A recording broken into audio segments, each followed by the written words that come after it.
Good evening to one and all. Greetings to you all in the precious name of our Lord and Savior Jesus Christ. At the outset, I would like to thank CSI Synod, the Department of Ecological Concerns, for giving me this privilege to be part of this course and facilitate the session for today's evening program. I'm also thankful to the United Theological College, at the same time CSI Synod, for allowing me to coordinate the program, the certificate program, on behalf of the United Theological College, and see that this program happens. And my effort was very minimal, but it was Dr. Matthew Koshi sir who was instrumental, who was after us, enabling us to see that the things happen on time, and that's how we were able to begin the course as we envisioned. I'm thankful to all who are here together here to learn and to equip ourselves so that our creation, our responsibility towards creation is fulfilled according to the glory of God and according to the purpose of human beings. Here, my task here is to help us to understand people's movement in safeguarding God's creation and promote sustainability and an alternative spirituality which seeks to affirm the life and well-being of creation. Today, I'm going to deal with one of such movements called ecofeminism. We shall begin at looking at what is eco-theology or ecology and ecofeminism. Very brief. Ecology can be defined as the study of conditions and relations that contribute to the habitat of all that exists. It denotes the web of relationships, interconnectedness, and interaction of living and non-living beings. Ecological crisis is brokenness in these interdependent relationships. Therefore, it is a crisis of life and an issue of survival. Ecological crisis is the major crisis which history has ever seen. Ecofeminism is a very specific term coined by D. Ubon in 1974. This term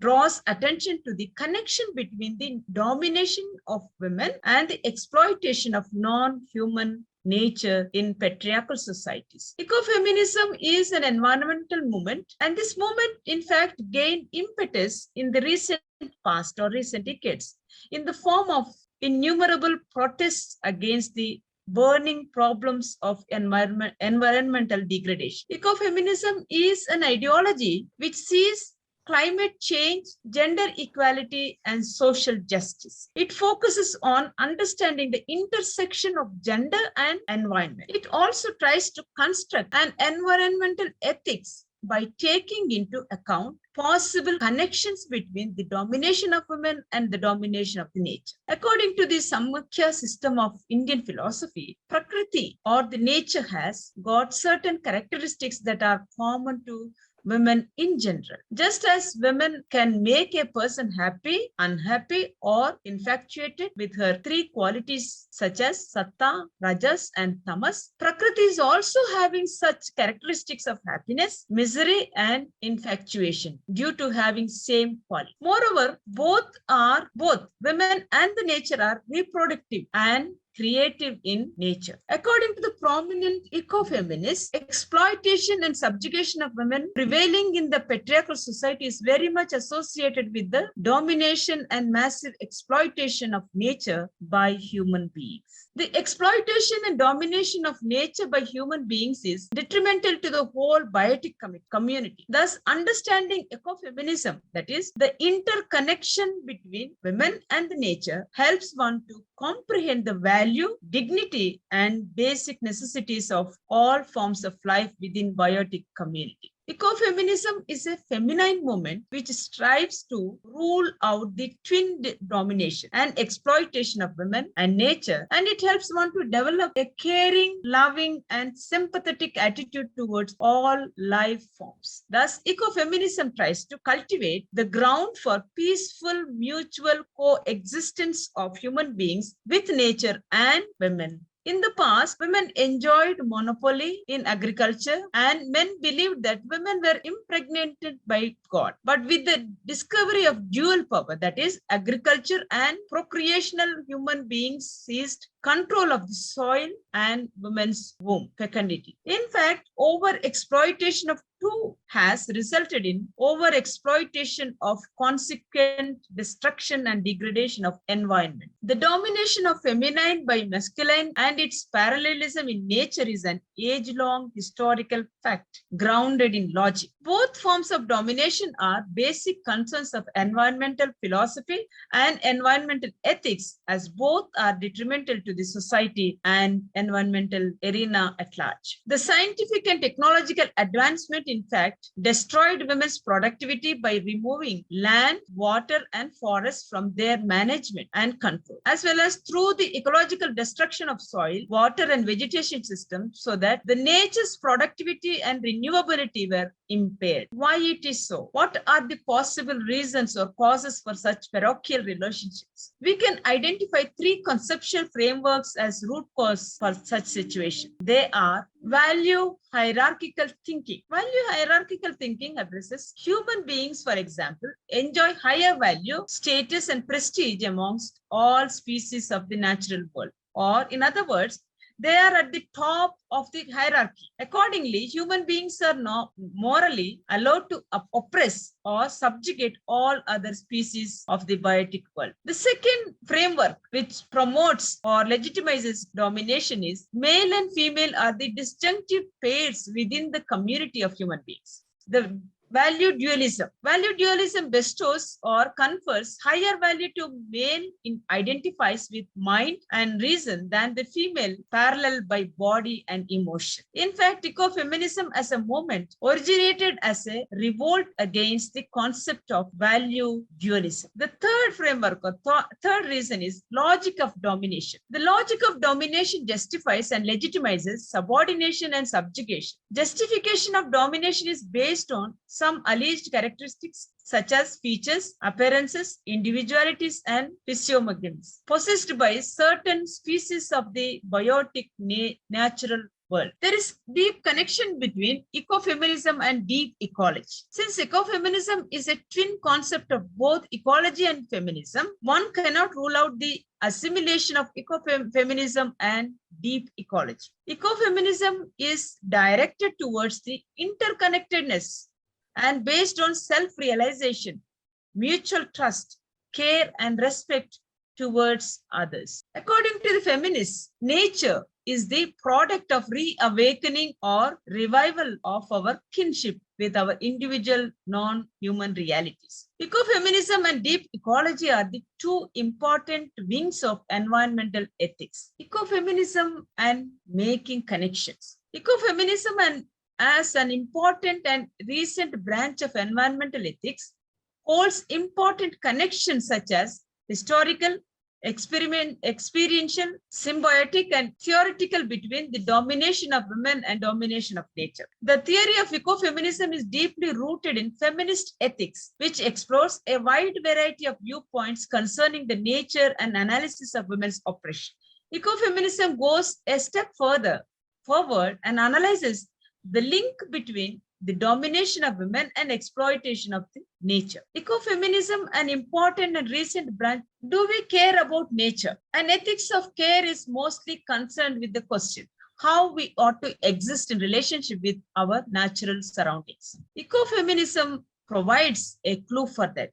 Ecofeminism, an integral part of environmental ethics in which the domination and exploitation of both men and nature is vehemently protested through the application of a kind of ethics based on love, care, which is very much situational and does not get bogged down with abstract questions related to non-situational traditional ethics.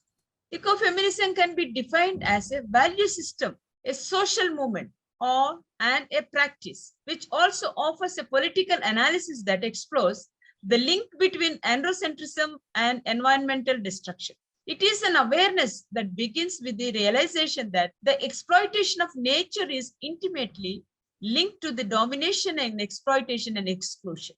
For the ecofeminists, the liberal mode of environmental problems are a result of the rapid exploitation of natural resources accompanied by the lack of regulations of pesticides and other environmental pollutants. This can be overcome by a social production that is environmentally sound.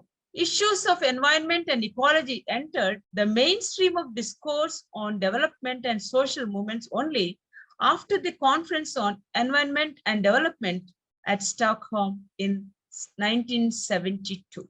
So with this, we move on to the types of feminism, ecofeminism. There are 5 types of ecofeminism. That is, first one is liberal feminism, radical feminism, cultural or essentialist feminism, socialist feminism, third wave of ecofeminism. Now we will be looking at very briefly these 5 strands. The focus on equality, the liberal feminism, ecofeminism focuses on the equality of women and exclusion. It believes science, conservation, and legal system can solve environmental problems. Liberal feminism fails to challenge the dominant model and ignores moral dimensions of domination. The second strand is radical feminism. Radical feminism its roots are biologically based domination of women by men as a root cause of oppression. It rejects masculine ideas, especially of aggression against nature and other humans, saying not only women and nature, but dominating culture itself has been deformed by masculinization. It rejects the master model to allow men and women to be part of both nature and culture. It does not collaborate or cooperate with existing systems. It tends to value reason over body and ways of knowing. The third strand of feminism is cultural feminism. Celebration of women's bodies and biology as motivation for activism. They believe that spirituality as a source for personal and social change. It affirms the value of intuition, caring, and interconnectedness. Cultural feminism identifies women-identified movements. However, it does not pay enough attention to environment and its impact on women's reproduction. It tends to be leaves out historical context. It tends to be centered in subjective experience and overlooks diversity. The fourth model of feminism is socialist ecofeminism. Its roots are historical and its analysis of economic role of women in society. It values women's role in production and reproduction. It seeks to deconstruct views of nature and human nature that have been socially, historically constructed. This strand upholds the reproductive choice for women. It does not include dialectical relationship between human and non-human. It does not see women as product of natural world, just of human social forces. The third wave of ecofeminism, the last one. This ecofeminism or this strand integrates insights from earlier waves. It seeks to develop a genuinely anti-dualistic framework. From liberal feminism, impulse to integrate women fully into human culture is considered. From radical feminism, third wave of ecofeminism considers recognition that integration is only possible with profoundly different culture and concepts of what is human. From cultural feminism, it also integrates the aspects of love and appreciation for women's experience of body, place, and non-human. Politics of heart and community. From socialistic feminism, it also upholds the critical perspective in understanding of the processes and structures of power and domination projects. But these 5 strands also face criticism. What is the major criticism against ecofeminism? Critics of ecofeminism such as Cicely Jackson, Janet Bale, Meera Nanda, Beena Agrawal, and others have pointed out that this ecofeministic perspective is ethnocentric, essentialist, blind to class, ethnicity, and other differentiating cleavages, historical, and neglects the material spheres. Further, the ecofeminist image of women freezes women as merely caring and nurturing beings instead of expanding the full range of women's human potentialities and abilities. The use of metaphor of women as nurturing, like the earth and the earth as female abound, are regressive rather than liberating. Other criticism of that ecofeminist face is ecofeminist essentialism fails to put forward any account of historical change in society. Critics like Susan Prentice argue that emphasizing special relationship of women with nature and politics imply that what men do to the earth is bad unlike women, thereby ignoring the fact that men too can develop an ethic of caring for nature. It also fails to analyze capitalism and its domination of nature. Hence, it cannot develop an effective strategy for change, since it ends in polarizing the worlds of men and women while essentializing two categories. Now we turn our attention to the relevance of ecofeminism in India. In India, the most visible advocate of ecofeminism is Vandana Shiva. One would tend to categorize her and her work with the ecofeminists of radical model. But her critique of the entire developmental model and its effect on environment places her more among the ecofeminists of socialist framework. Vandana Shiva critiques modern science and technology as a Western patriarchal and colonial project, which is inherently violent and perpetuates irreparable violence against women and nature. The origin of Indian environment movement can be traced back to the Chipko movement in Dharwad. I think we finished. The greatest achievement of this movement was a paradigmatic shift in the discourse on the commodification of natural resources. The other movement that is very popular was Apiko movement in Karnataka. Women participated in many other environmental movements. Their contribution is often ignored because they were apparently not on the forefront. Women's lives are directly affected by population displacement and degradation of environment. They invariably constitute large contingent in protest on environmental issues. The most of the environmental movements in India, they address the following issues: forest and land-based issues such as Chipko and Apko movement, marine resources and fisheries and aquaculture, particularly in Kerala and Tamil Nadu, and industrial pollution. The fourth one is developmental projects such as dams, irrigation, power projects, and others, wildlife sanctuaries and natural parks, tourism and appropriate technologies. So in conclusion, the development process of modernity has ambiguities and multiple sides, and not all of them are desirable. The principles and convictions of liberty, equality have been accompanied with new forms of oppression and exploitation. In the techno-scientific era, the modern rationality has brought us great level of welfare. But it is evident that it has also brought about a hitherto unseen destruction of the fabric of life that sustains us as well as threats the global ecosystem, leading to the death of nature. We are already facing dangerous global climate changes brought about by an irresponsible techno-economic model. There is no doubt that we are experiencing what some time ago the German sociologist Ulrich Beck called the risk society. We are witnessing the chronicle of a death foretold, that of nature, pollution, pesticides, herbicides, genetically modified food, preservatives. The list is very long. Women are the first victims of environmental deterioration, but also women play a key role in the defense of nature. For example, we can again go back to Chipko movement and Apiko movement, where women hug the trees in order to protest as a sign of protest and saving the nature. Ecofeminism is an attempt to outline a new utopian horizon, addressing the environmental issues from the categories of patriarchy, androcentrism, care, and sexism and gender. Ecofeminism is the theory and praxis that has committed to coming together with the conviction that dialogue will enrich both. Any form of exploitation and subjugation of women equally leads to the exploitation and extinction of nature and vice versa. Environment and gender issues need to be taken together, and the new social movements in India seem to provide the ray of hope for change.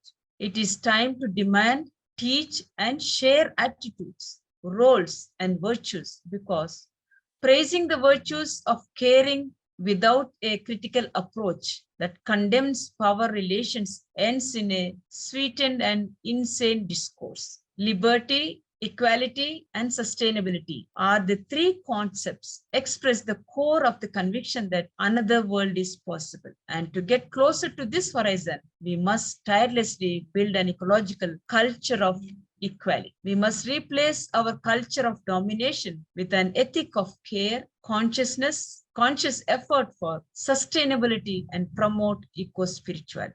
So today the prophetic call is threefold: to attend to and to correct the destructive effects of patriarchy, and not only on women, but also in all creatures, because such domination is not of God. It is against the will of God. The second prophetic call is to regard, have respect for the creatures, female and male, human and non-human, in all their diversity, because they together form a delicate organic web of life that is of God and in God for God. Thirdly, to commit ourselves to eco-justice, both locally and globally. With these words, I would like to thank once again Matri Koshi sir for giving me this opportunity. Thank you very much.